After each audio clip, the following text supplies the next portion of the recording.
Hey everybody, it's Second Chance Adventures, and it's been about 3.5 months since my last update.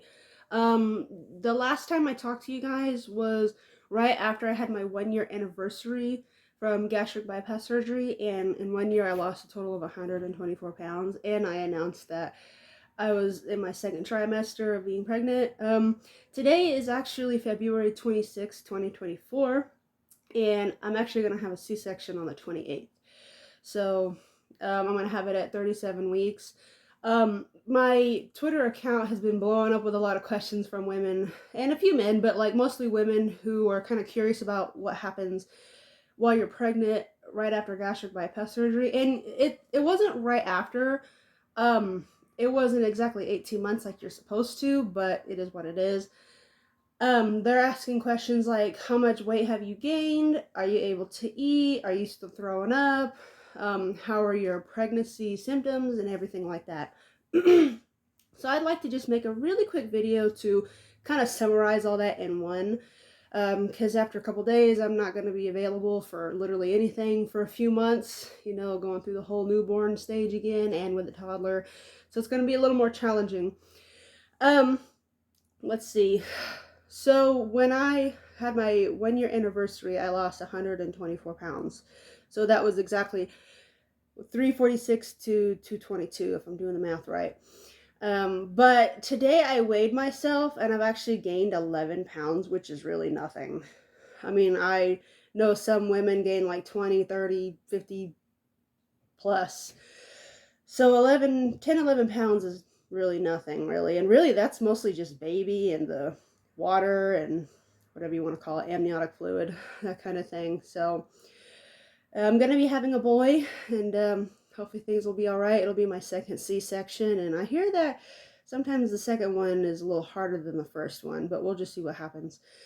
Like I said, I've only gained 11 pounds, and during my whole pregnancy, I was very careful. I wanted to make sure I was on track, still drinking my protein shakes and still monitoring how many calories I'm taking in and how much protein I'm taking in. I never moved in clothes size. I stayed in the same clothes.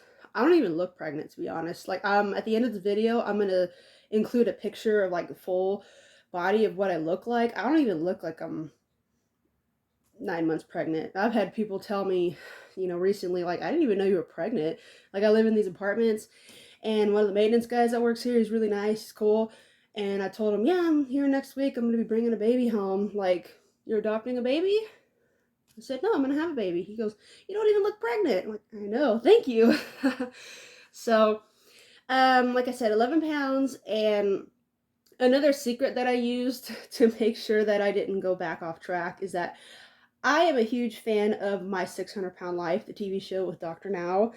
I used to watch that for years before I even had surgery because, it's a big reality check show. And I like how Dr. Now is very realistic and he does not sugarcoat stuff. Like, he will be downright dirty and even mean if he has to. But we need doctors like that. We need doctors to be very honest with their patients and be realistic so they can try to get on track. Because if you keep babying them too much, they're not going to want to do much. So I want to also thank that show and Dr. Now. Thank you, Dr. Now. That's another method that helped me stay off the eating, because when you're pregnant and you're hormonal and everything makes you upset or everything makes you want to cry or you get irritated a lot, it's a trigger that makes you want to go to your addiction, whether it's smoking, drinking, shopping, eating, whatever it might be. So that was a battle there. Plus, having a toddler can make it challenging sometimes too. She's a really good kid, but it's just the fact of having a toddler and having more to do every day while dealing with yourself. Yeah, you know. I use that show to make sure that I'm staying on track and that I'm not using my pregnancy as an excuse or using my pregnancy emotions as an excuse to go eat. Because, if that's what it takes, that's what it takes. So that show helped out a lot too. So just 11 pounds. I used that show to help me, keep on track. What else was it? I would revisit my old videos just to kind of remind myself how far I've come. And, watching other people's helps too. But it's kind of helpful to hear your own words and listen to your own success. That helps as well. Um, Plus, I still have one pair of pants that I kept before I had surgery. And once in a while, I would put it on and look in the mirror and just remind myself how big I was before I had surgery. Just to kind of remind myself, we're not doing that. So if you're upset, go on a walk, go outside, get some air, do a chore, go paint your nails, take a shower, go do something, but don't eat because we all know what's going to happen. Don't do that. Um, when it came to eating, in the very beginning, it was harder to eat because, I went so long in my life where I was told by people, doctors, stop eating so much, you eat too much, you're too fat, you're eating all this stuff.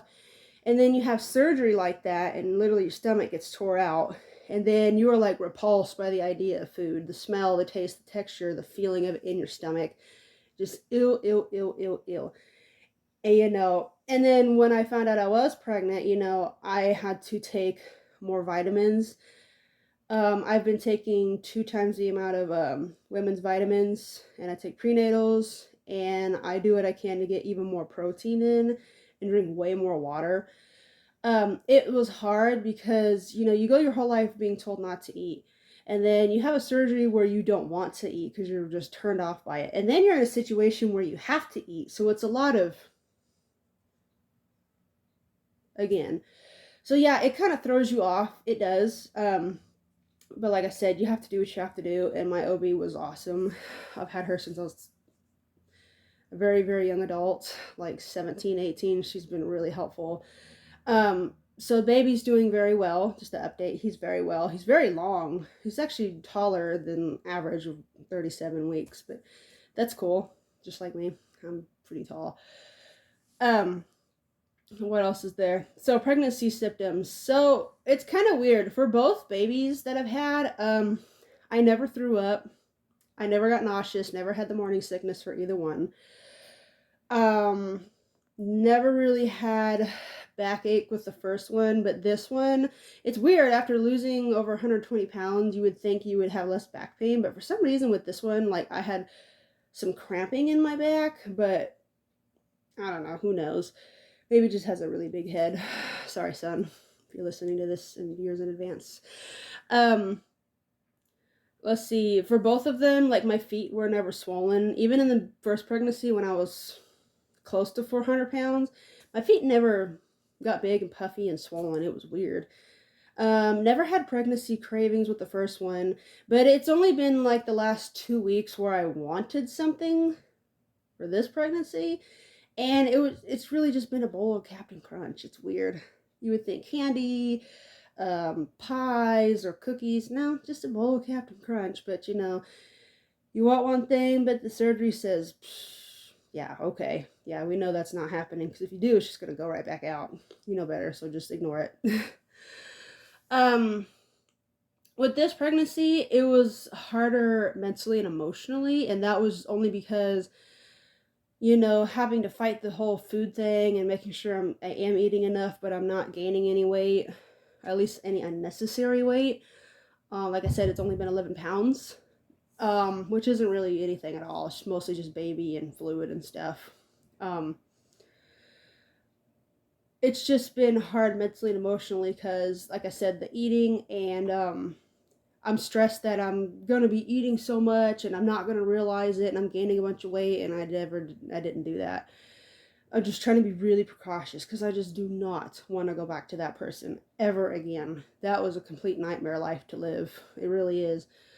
It was also hard because, it's going to be a new baby all over again, plus having a toddler, 2.5-year-old. But she's such a great kid. She is an amazing, pretty well behaved child. She's got a strict mama, so that helps too. But it's just the whole, is there going to be a jealousy thing going on? Is there going to be a resentment thing going on? Does mommy not like me anymore, kind of thing. you know. And just having a toddler in general can be a little stressful because, you know, they're just very small people that are living in a really big world that have to learn everything, and it's up to you to teach them correctly, you know. So it, you know, just living daily life, and it can just be very stressful sometimes. But it wasn't really that bad, you know, being pregnant after the surgery. Now some people have it harder than me, you know. I'm just sharing my experience. It wasn't as bad as I thought it was going to be.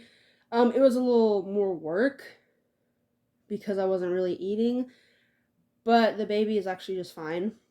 Like I said, today's 26th of February 2024, and he's going to be born via C-section on the 28th, and I'll be in there a few days trying to recover, looking like Beetlejuice.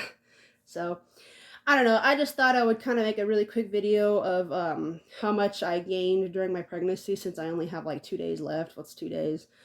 Because I know a lot of people on Twitter have been asking me constantly, mostly women, you know, how much have you gained? What was different this time? So I kind of wanted to just share it before I went into labor and had a child, and I disappeared for a couple more months. So after that, I hope you guys are doing well. What I plan on doing is once I heal from childbirth and I'm, you know, okay, because there's healing physically and then there's healing mentally, and then putting it all together to deal with everything all together. You know, it's going to be a big process. I know that. What I plan on doing is trying to lose the rest of my weight. I have between like 65 to 70 pounds to go. So it's really not that much. Compared to 180 to start, that is nothing. I'm like 2/3 of the way done. And I want to take about a good year or so, and I'm sure it's going to take longer, but I want to take a really serious time of about a year, and I want to work on several things. I want to work on my joint health. I want to work on my range of motion, and I want to work on just strength because, um, like, I'm really tall. I'll never have the Barbie figure, and I don't want to. It's just not the way my body's built, even though I've always been fat all my life. But even if the fat was all gone and I only had like 10% body fat, I still would never have the Barbie figure. I'm just too tall and too squarish, and that's fine. But I've always enjoyed the idea of, I don't want to be like buff or anything, but just having a good amount of muscle to where if I had to defend myself, I could do it, you know? And just, you know, I think muscles would make me feel powerful, make me feel more confident. And not just that, but I like bodybuilding anyways. You know, I want to work on all those things, and I'm going to be using T25. It's a program by Beachbody, and the guy's name is Sean T. I have the DVD set, but when you're like close to 400 pounds, you can only do it for so long at a time, and you're about ready to die. So knowing that 120 some pounds plus baby weight and everything else is going to come off, I mean, it's going to be so much easier, but it's not going to be completely the easiest, you know, because you still have to work and sweat and still be miserable, but, you know, 2/3 of the way less miserable, if that makes sense. So I'm going to be doing that because I want to get, you know, a good weight, and I want to get physically fit again. So I want to be able to run. I want to be able to have more stamina. I want to be able to just go. So I want some things, and I'm going to work for it. So, oh, see, when I first had surgery, I was in like a 26, and some brands were even a 28 pant size, and right now I'm in a 22. So it's only 4 sizes, but that's still actually a lot. Um, with the sweatshirts that I used to wear with one particular brand, I wore a 4X. As of right now, I'm an XL. So it's not the upper that's really bad. It's just like where the belly button starts, close to where like the half part of my thighs are. That's the biggest part of my body right there. You know, and everybody's different. Some people have it more on their arms. Some people have it just in the legs and the thighs. Some is just belly. You know, we're all different. So you just got to work at it, and I'm going to do that. Other than that, I have to go. I got to go do some stuff today. I got to leave in about 15 minutes. Thank you for visiting. And I haven't been online playing the PlayStation because I've just been way too preoccupied. I have no time for it. But eventually I will be on, and we can game and hang out some more for those of you who like to follow me on there. So I'll see you guys later. If you have any questions, I'll put a link in the description of all my contact info, for Instagram and Twitter and all that good stuff. Leave a comment, subscribe, and share to people who are having weight issues or someone who's thinking about having a weight loss surgery, no matter what it is. Let's try to work at this together, because if you have that chance, don't let it go. Please don't let it go. If you have that opportunity to have the surgery, please take it. And last thing I want to say, I have a lot of people hating, saying, oh, you just took the easy way out with the surgery. Well, let me put it this way. It's only easier because it happens faster, but let me also remind you that there's a lot of hell to pay with that surgery. So yes, time-wise, I will say it was the easy way out. I will say that. I'll admit it from my opinion. But, what goes up must go down, right? So even though it happened faster and I didn't put as much work in, it was more, I don't want to say suffering, but it was a lot more hell to pay. Let's just put it that way. The pain you went through after recovering, and then having to force yourself to get with it. And it's a now or never, because no matter what you did, every time you messed up, you paid a consequence, and it lasts for so long. So yeah, it's not the easy way out. You still have your punishments, as I say it. So, well, anyways, I'll see you guys later, and you guys have a good rest of the day.